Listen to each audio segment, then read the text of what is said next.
Hi, my name is Peter Mills, and in this video my wife Karen and I, together with our little dog Tilly, are going to take you on a road trip into my family's ancestry here in Victoria, Australia.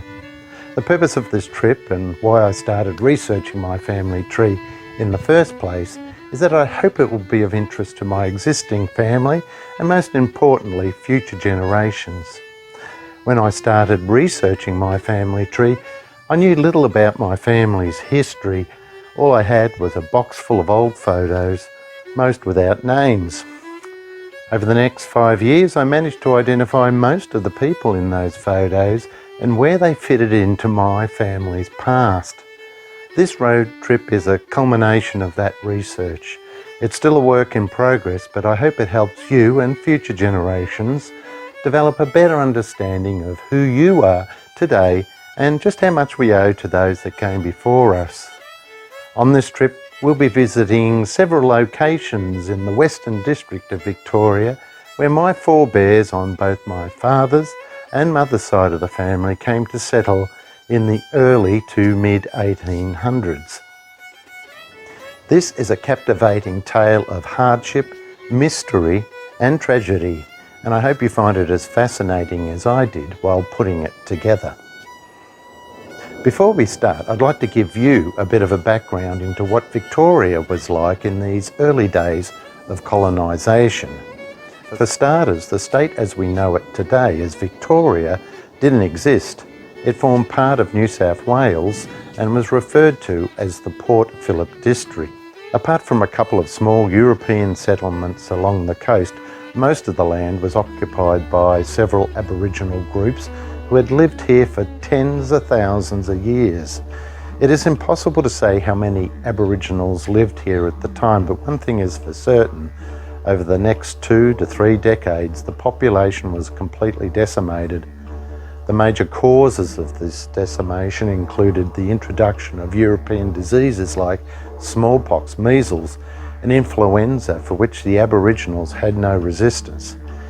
Starvation was another cause, as Aboriginal groups were displaced from their traditional hunting grounds, forced to kill and eat settlers' sheep and cattle just to survive, and the inevitable reprisals that killed thousands of Aboriginals as settlers pushed further and further into their land. This was a shameful chapter in our country's past, and one that can't be ignored in any historical account of these times, which is why I'll be touching on these events throughout this video.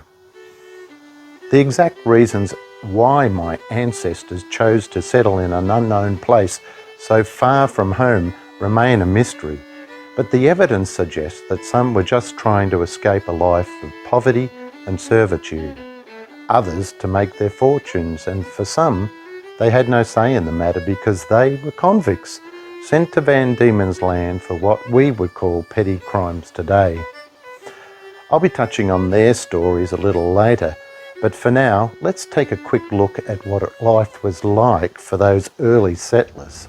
For starters, the journey to Australia would have taken at least 3 to 4 to even 6 months, usually in cramped and often disease-ridden sailing ships, and that was just for the free settlers. For the convicts, it was much worse.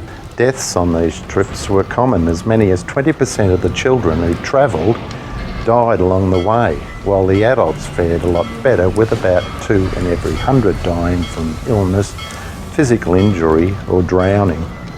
Provided they didn't shipwreck when they arrived at their destination, they found life was no bowl of cherries, many falling victim to the same diseases and illnesses they would pass on to the native population.